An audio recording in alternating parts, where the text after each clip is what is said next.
ঝুড়িতে অনেক কটা বেগুন রয়েছে, তাই ভাবলাম বেগুনের একটা রেসিপি করি, সম্পূর্ণ নিরামিষ রেসিপি। তো সেটাই আপনাদের সাথে শেয়ার করছি। যেহেতু লম্বা বেগুন, দেখুন প্রথমে নিয়ে বোটার দিকটা আর মুখের দিকটা কেটে নিচ্ছি, দিয়ে লম্বা অর্ধেক করে নিয়ে একটু বড় বড় পিস করে কেটে নিচ্ছি।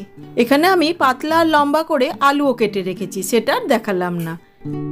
এদিকে গ্যাসে একটা হাঁড়ি বসিয়ে তাতে সর্ষের তেল দিয়ে একটু গরম করে আগে থেকে কেটে ধুয়ে রাখা বেগুনগুলো দিয়ে প্রথমে অল্প একটু ভেজে নিচ্ছি। অল্প একটু ভাজার পর দিয়ে দিচ্ছি সামান্য পরিমাণে লবণ। লবণটা দিয়ে আবারও খানিকক্ষণ ভেজে নিচ্ছি। খুব ভালো করে ভেজে নিয়েছি, এবার একটি প্লেটে তুলে নিচ্ছি। আর একটু তেল অ্যাড করে আগে থেকে কেটে রাখা আলুগুলো দিয়ে দিচ্ছি। দুটো বেগুন রয়ে গেছিলো, দেখিনি, তুলে নিলাম। আলুগুলোর ওপরে দিয়ে দিচ্ছি অল্প একটু লবণ আর হলুদ দিয়ে খুব ভালো করে একদম লাল লাল করে ভেজে নিচ্ছি। দেখুন হয়ে গেছে, এবার তুলে নিচ্ছি। এবার আলু ভাজার তেলের মধ্যে দিয়ে দিলাম দুটো শুকনো লঙ্কা, গোটা জিরে, ইলাইচি, দারচিনি, অল্প একটু হিং আর সামান্য কয়েক দানা মেথি। এবার ফোড়নটাকে একটু সময় ভেজে নিচ্ছি।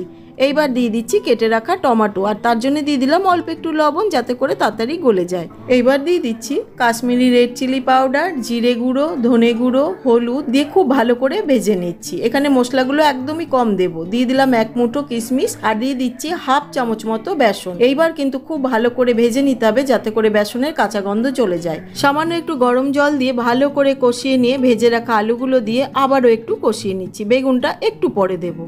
এবার 2-3 মিনিটের জন্য ঢাকা দিয়ে দিলাম। হয়ে গেছে, ঢাকাটা খুলে নিচ্ছি।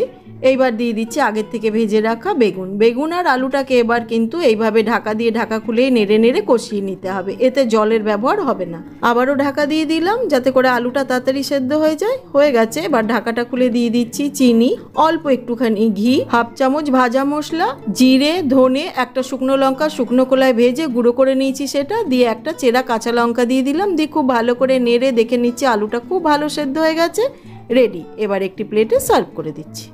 সম্পূর্ণ নিরামিষ বেগুনের এই তরকারিটা ভাত, রুটি, পরোটা সব কিছুর সাথেই দারুণ লাগে খেতে। বাড়িতে অবশ্যই একবার ট্রাই করবেন।